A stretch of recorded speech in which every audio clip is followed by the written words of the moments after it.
बिस्मिल्लाहिर्रहमानिर्रहीम। स्टूडेंट्स, हमारा next topic है ऑपरेशनल एम्पलीफायर। ठीक है, इससे पहले हमने ट्रांजिस्टर एज एन एम्पलीफायर पढ़ा था। वहाँ हमने डिस्क्रीट जो है वो एक एक कंपोनेंट को जोड़ के जो है वो एम्पलीफायर बनाया था। अब ऑपरेशनल एम्पलीफायर क्या है कि हम डिस्क्रीट अलग-अलग कंपोनेंट्स को जोड़ के एम्पलीफायर बनाने की बजाय हम एक सिलिकॉन चिप के ऊपर सारा सर्किट इंटीग्रेट करते हैं।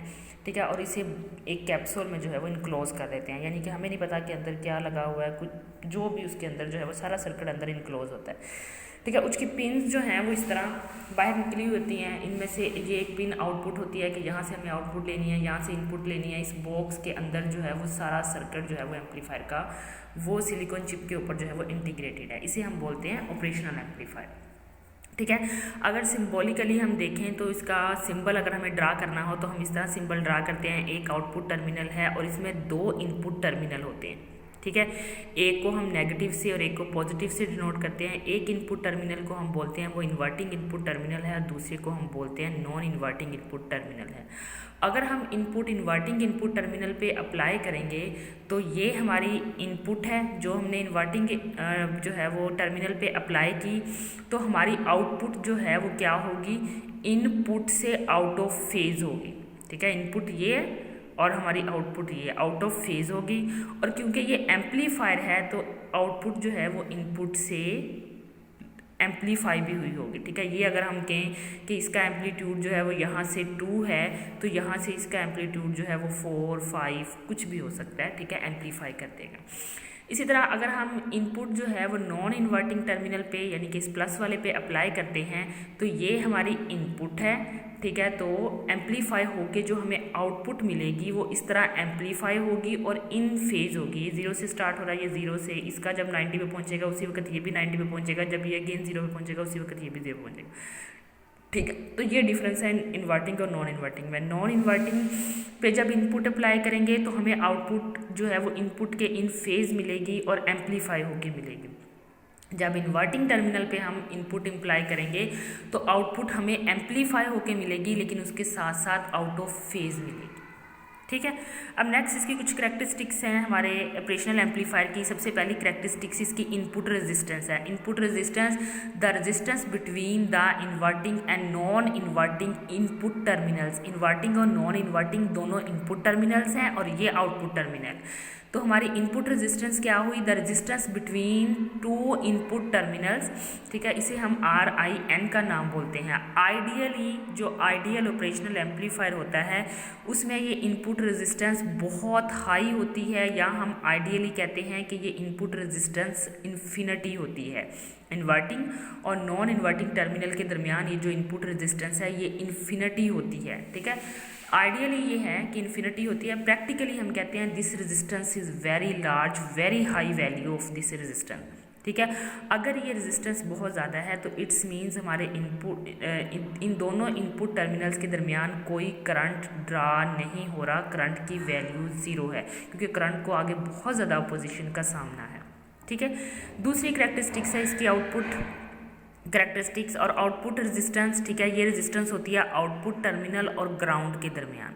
ठीक है, ग्राउंड लेवल जो है जिसे हम जीरो पोटेंशियल कंसीडर करते हैं उसके दरमियान और आउटपुट टर्मिनल के दरमियान ये रेजिस्टेंस होती है। आइडियली हम ये कहते हैं कि ये रेजिस्टेंस 0 होती है और प्रैक्टिकली हम ये कहते हैं कि ये रेजिस्टेंस बहुत लो होती है। आइडियली इस रेजिस्टेंस को हम कहते हैं तकरीबन ये 0 होती है, लेकिन क्योंकि वो आइडियल कंडीशन है, प्रैक्टिकली हम कहते हैं कि इस रेजिस्टेंस की वैल्यू जो है वो बहुत लो होती है। ठीक है, उसके बाद नेक्स्ट एम्पलीफायर की सबसे इम्पोर्टेंट जो है वो, ठीक है, फैक्टर वो है ओपन लूप गेन एम्पलीफायर की, क्योंकि ये गेन ही हमें बताएगी कि हमें जो सिग्नल मिलना है वो कितने गुना एम्पलीफाई होके मिलेगा। ठीक है, गेन हमें जो है वो बताती है कि कितने गुना एम्पलीफाई होके मिलेगा।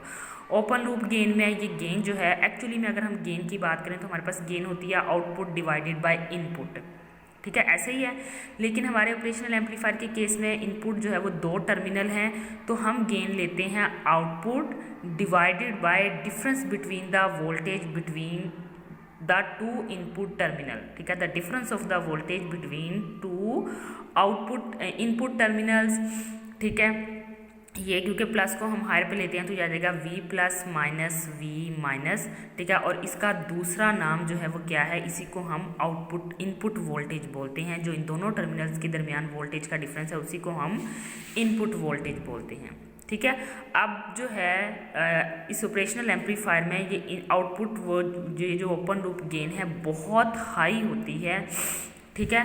तो हमारे पास जो है ये वाला डिफरेंस, ठीक है, हम कहते हैं इसका मतलब बहुत स्मॉल या तकरीबन ज़ीरो होता है, ठीक है, या दोनों वोल्टेज सेम हो जाती है। इसको हम नेक्स्ट देखेंगे, ठीक है। अब इस ऑपरेशनल एम्पलीफायर होता क्या है, ठीक है, उसमें दो इनपुट टर्मिनल्स होते हैं, एक को इन्वर्टिंग नॉन इन्वर्टिंग बोलते हैं, इनको इन्वर्टिंग नॉन इन्वर्टिंग क्यों बोलते हैं, वो इसकी आउटपुट पे बेस करता है कि एक की इन फेज़ होती है और एक की आउट ऑफ फेज़ होती है। और फिर ऑपरेशनल एम्पलीफायर के जो है वो इंपॉर्टेंट जो है वो करैक्टरिस्टिक्स हमने पढ़ ली कि इनपुट रेजिस्टेंस बहुत हाई होती है, आउटपुट रेजिस्टेंस बहुत लो होती है, और ओपन लूप गेन का फॉर्मूला ये है। अब हम देखेंगे ऑपरेशनल एम्पलीफायर को एज एन इन्वर्टिंग टर्मिनल अगर हम यूज़ करें, operational amplifier as an inverting terminal. अब इन्वर्टिंग टर्मिनल की बात की है तो इसका मतलब है हम इनपुट इसके इन्वर्टिंग टर्मिनल पर ही अप्लाई करेंगे -CC पर, ठीक है। ये हमारा ऑपरेशनल एम्पलीफायर है, ठीक है, ये हमारा ऑपरेशनल एम्पलीफायर है, ठीक है। इसमें +VCC -VCC कनेक्टेड हैं। ये हमने जो इनपुट है वो कहाँ अप्लाई की है, ये इन्वर्टिंग टर्मिनल माइनस पर, ठीक है। ये इनपुट रेजिस्टेंस R1 हमने कनेक्ट की है और यहाँ से हमने एक फीडबैक जो है वो अप्लाई किया हुआ है इन्वर्टिंग टर्मिनल पर, ठीक है। फीडबैक का मतलब है कि इस आउटपुट वोल्टेज का कुछ पार्ट जो है, फ्रैक्शनल पार्ट जो है वो फेड बैक किया जाता है बैक टू द इनपुट, ठीक है। यहाँ से फ्रैक्शनल पार्ट उसका जो है वो बैक इनपुट पर अप्लाई किया जाता है। अब क्योंकि हम as an inverting operational amplifier use करते हैं तो जो नॉन इन्वर्टिंग टर्मिनल जिसे हमने प्लस का नाम दिया उसको हमने क्या कर दिया, ग्राउंड कर दिया, ठीक है। और जो इन्वर्टिंग टर्मिनल है माइनस वाला, वहाँ पे हमने इनपुट सिग्नल जो है वो अप्लाई कर दिया है, ठीक है। अब यहाँ पे हम एक कॉन्सेप्ट यूज़ करेंगे जिसे हम बोलते हैं वर्चुअली ग्राउंड का, ठीक है। वर्चुअली ग्राउंड का कॉन्सेप्ट ये कहता है कि अगर आपने प्लस वाला टर्मिनल जो है वो ग्राउंड किया है तो यहाँ से ये ग्राउंड नेगेटिव यानी कि ये नॉन इन्वर्टिंग टर्मिनल पे और यहाँ पे भी ये वाला भी ग्राउंडेड होगा, ठीक है। ये ग्राउंड यहाँ से इधर शिफ्ट हो गया, इसे हम बोलते हैं virtually grounded concept. It's means अगर आपने नॉन इन्वर्टिंग टर्मिनल ग्राउंड किया है यानी कि उसका पोटेंशियल ज़ीरो है तो यहाँ से वो ज़ीरो पोटेंशियल इधर इस तरफ भी शिफ्ट हो जाएगा और नॉन इन्वर्टिंग टर्मिनल का पोटेंशियल जो कि इस पॉइंट पे है वो भी ज़ीरो हो जाएगा, ठीक है। ये वर्चुअली ग्राउंडेड का हमने कॉन्सेप्ट यूज़ किया है, ठीक है। यहाँ से हम जो है अब नेक्स्ट हमने गेन कैलकुलेट करनी है कि इसकी गेन किस पे डिपेंड करती है। हम निकालते हैं ये रेजिस्टेंस R1 जो है इनपुट रेजिस्टेंस के क्रॉस जो है वो करंट की वैल्यू के, जो करंट I फ्लो कर रहा है ये करंट I यहाँ से जाएगा। अब करंट के पास दो पाथ हैं, या तो इस नेगेटिव टर्मिनल की तरफ चला जाए या जो है वो इस तरफ चला जाए। अब वो नेगेटिव टर्मिनल की तरफ नहीं जाएगा, नॉन इन्वर्टिंग टर्मिनल की तरफ नहीं जाएगा, क्यों? क्योंकि आगे हमने इन्फिनिट रेजिस्टेंस लगाई हुई है और हम कहते हैं कि करंट ड्रा नहीं होता इनके दरमियान। तो क्या होगा, यहाँ से जो करंट आएगा वो सीधा इधर से इधर इधर और यहाँ जाएगा, ठीक है। तो हम पहले रेजिस्टेंस R1 के क्रॉस करंट की वैल्यू कैलकुलेट करते हैं जिसे हमने I1 का नाम दिया हुआ है, ठीक है। और I1 को जो है वो कैलकुलेट करने का तरीका ये है, ओहम लॉ हमें ये करंट पे कहता है कि करंट I = V/R, ऐसे ही है, ठीक है। लेकिन यहाँ पे इस R1 पे जो है वो सिंगल V अप्लाई नहीं हो रहा, ठीक है, इस पर दो V अप्लाई हो रहे हैं। यहाँ से इसके इस पॉइंट पे V इन आ रहा है और यहाँ से इधर से इसके इस पॉइंट पे 0 वोल्टेज है, ठीक है। यहाँ से इस पॉइंट पर जो है इसके इस रेजिस्टेंस R के इस एंड पर V इन है जो हमने सिग्नल अप्लाई किया हुआ है, इनपुट वोल्टेज है। और इस रेजिस्टेंस R1 के इस पॉइंट पे ये वर्चुअली ग्राउंडेड कॉन्सेप्ट से इसके इस एंड पर 0 जो है वो वोल्टेज है। अब हमने जो है R1 पर ये जो V लेना है वो इन दोनों वोल्टेजेस का डिफरेंस लेना है, ठीक है। अब डिफरेंस कैसे लेना है, क्योंकि करंट की डायरेक्शन जो है वो V इन से, ठीक है, 0 V की तरफ है तो V इन को पहले रखेंगे और 0 V ये वाला जो है इसको बाद में रखेंगे। तो हमारे पास I1 आ गया V in minus the voltage at no inverting terminal जो कि क्या है 0 वोल्ट है, ठीक है। तो V in minus V I over हम वोल्टेज अक्रॉस किस रेजिस्टेंस ले रहे हैं, R1 की क्रॉस डिवाइडेड बाय R1।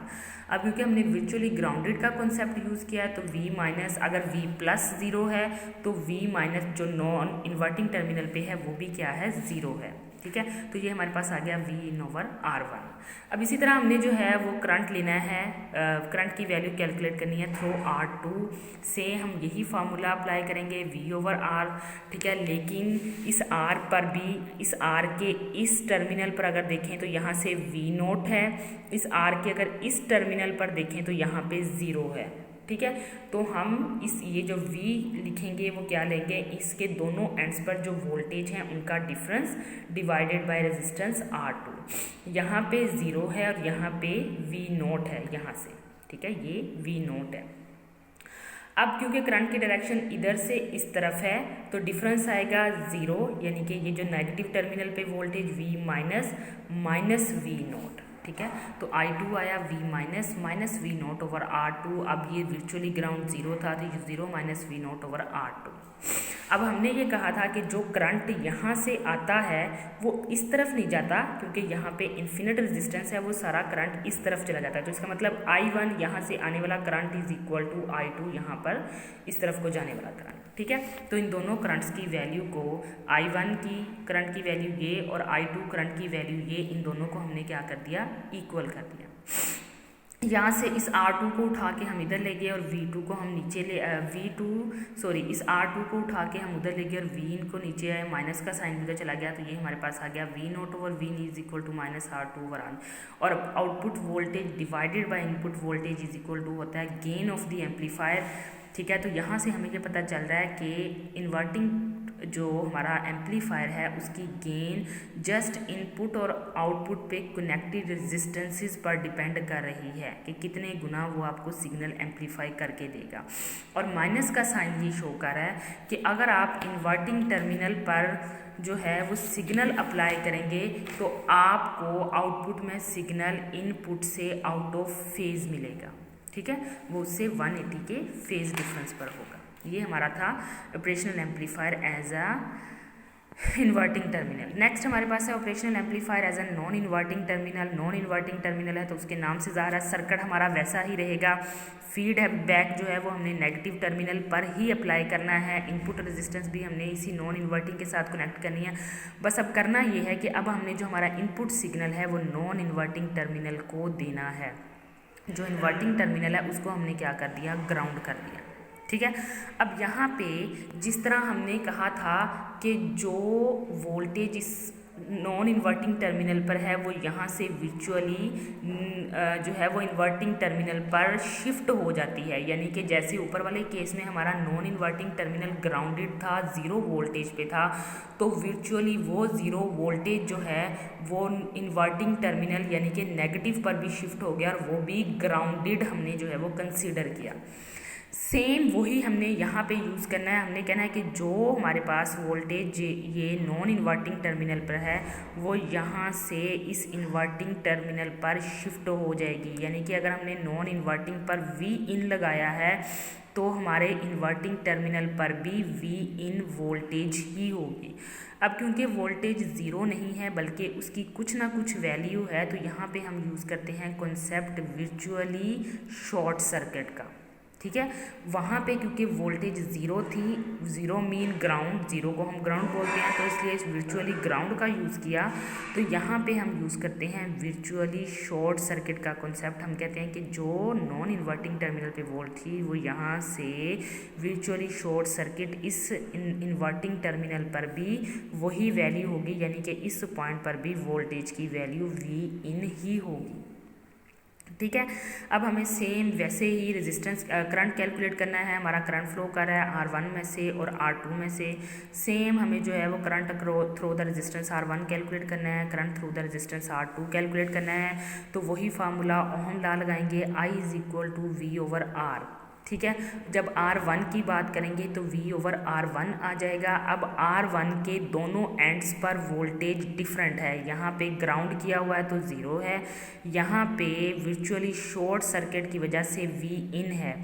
तो हमारे पास जो ये जो V है वो R के दोनों एंड्स की जो वोल्टेज है उनके डिफरेंस आएगी। अब करंट क्योंकि इस डायरेक्शन में फ़्लो कर रहा है तो पहले इसको रखेंगे तो ये आएगी 0, यहाँ पे 0 है, 0 minus V in divided by R1। ठीक है, तो ये हमारे पास ये आ गया 0 minus V in divided by R1, ये आ गया।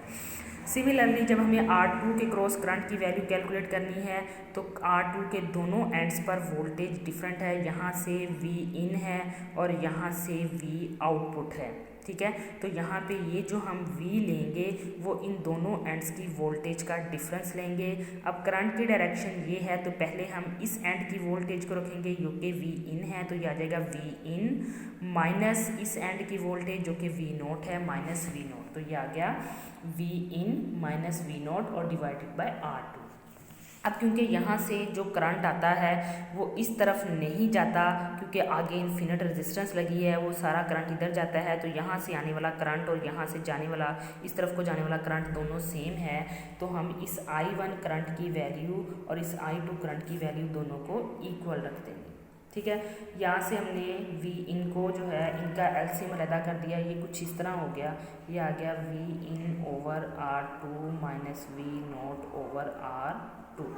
ठीक है, ये जो V इन, ठीक है, यहाँ से ये minus V naught over R2 इसको इस तरफ लेके ये इधर जाके प्लस हो गया, ये माइनस V ओवर R1 इसको इधर ले आया, ये इधर आके प्लस हो गया, फिर इन दोनों में से V इन कॉमन ले गया तो ये 1 over R1 plus 1 over R2 V2, इसको सोल्व करने के बाद हमारे पास वैल्यू कुछ ये आई।